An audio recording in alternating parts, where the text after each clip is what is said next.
तो बिहार में एसआईआर अब जारी रहेगा। जिस तरह से कल सुप्रीम कोर्ट ने बहुत सारे सवाल उठाए, संविधान के दायरे में भी रखा और कहा कि जो चुनाव आयोग कर रहा है वो बिल्कुल सही कह रहा है, संविधान के दायरे में कर रहा है, इसलिए विशेष पुनर्निरीक्षण जो वोटर लिस्ट है उस पर काम जारी रहेगा।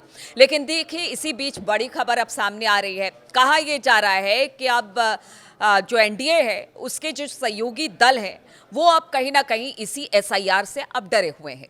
उनका मानना है, देखिए खुलकर कोई भी कुछ नहीं कह रहा है इस पूरे मामले पर। विपक्ष का हल्ला बोल हमने सड़कों पर देखा था कि किस तरह से चाहे वो राहुल हो या फिर तेजस्वी हो, खुलकर सामने आए थे। पप्पू यादव ने भी हुंकार भरा था, यानी विपक्ष सीपीएम सीपीआई सब साथ में दिखाई दिए थे विपक्ष। लेकिन अब एनडीए की बात की जाए तो उसके भी जो दल हैं, अगर जेडीयू की बात की जाए या फिर रामविलास की पार्टी की बात की जाए, यानी कि एलजेपी की बात की जाए, सभी लोग यही कह रहे हैं कि हो सकता है कि इस एसआईआर से उन्हें भी नुकसान पहुंचे। क्योंकि देखिए, जमीनी हकीकत ये कह रही है कि अगर वोटर लिस्ट से नाम हटता है तो फिर वोटरों में इसे लेकर गुस्सा होगा। क्योंकि बहुत सारे लोग अब ये कह रहे हैं कि देखिए, अभी तक हमने वोट किया, अब जो नए प्रमाण पत्र मांगे जा रहे हैं वो हमारे पास नहीं है, तो क्या ऐसे में हम वोट नहीं दे पाएंगे? और इसका अच्छा खासा नुकसान अब चाहे वो महागठबंधन कह लीजिए या फिर एनडीए को कह लीजिए, दोनों को होने वाला है। देखिए, खुलकर इस पर कुछ भी नहीं हो रहा है। चुनाव आयोग कह रहा है बड़े फेयर तरीके से एसआईआर यानी विशेष पुनर्निरीक्षण किया जाएगा और उस पर संभावित जो नाम होंगे, जो सही तरीके से होंगे, उनको चढ़ाया जाएगा। उनको उन्हीं जो मतदाता हैं उनको ही वैलिड होंगे और उनको वोट देने का अधिकार होगा। लेकिन सवाल अभी ये उठता है कि जिनके नाम कट जाएंगे उनका क्या? जो सालों से वोट देते आए हैं उनका क्या? उसमें हर एक पार्टियों का अपना जनाधार है। अब तो देखिए, जो तमाम पार्टी है जो कि जमीन पर उतरकर ये देखती है कि किसके पक्ष में क्या हवा बह रही है, वोटर का क्या मन है, उसको टटोलने की कोशिश करती है।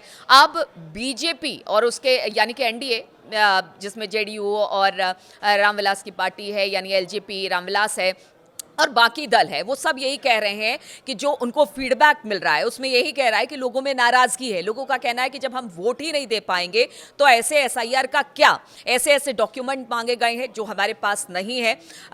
तो इसको लेकर नाराजगी साफ तौर से दिखाई दे रही है। अगर हम नीतीश कुमार की बात की जाए तो उनके बहुत सारे नेता भी इस बात को कह रहे हैं, या फिर हमने चिराग पासवान को भी देखा, और विपक्ष तो इस बात को कह ही रहा है कि जानबूझकर वोटर लिस्ट से वोटरों के नाम हटाने की कोशिश की जा रही है। अब ऐसे में अगर ये स्थिति बनती है और बहुत सारे वोटर वोट नहीं करते हैं तो इसका खामियाजा एनडीए को, बीजेपी को, जेडीयू को, सबको भुगतना पड़ेगा। और इसी बात से अब चिंता में है कि एसआईआर के लिए उन्होंने चुनाव आयोग से तो कह दिया है और बहुत कम दिन है। अब ऐसे में वोटरों की अगर नाराजगी देखने को मिलती है तो इसका खामियाजा क्या आने वाले चुनाव में बीजेपी को उठाना पड़ेगा? और अगर इसका खामियाजा उठाना पड़ेगा तो कितनी दिक्कत बीजेपी और उसके गठबंधन दलों को देखने को मिलती है, यानी एनडीए के गठबंधन दल। विपक्ष तो कह ही रहे हैं कि जानबूझकर ये सब कुछ किया जा रहा है, लेकिन इसमें बीजेपी और उसके जो बाकी पार्टियां हैं बीजेपी के अलावा,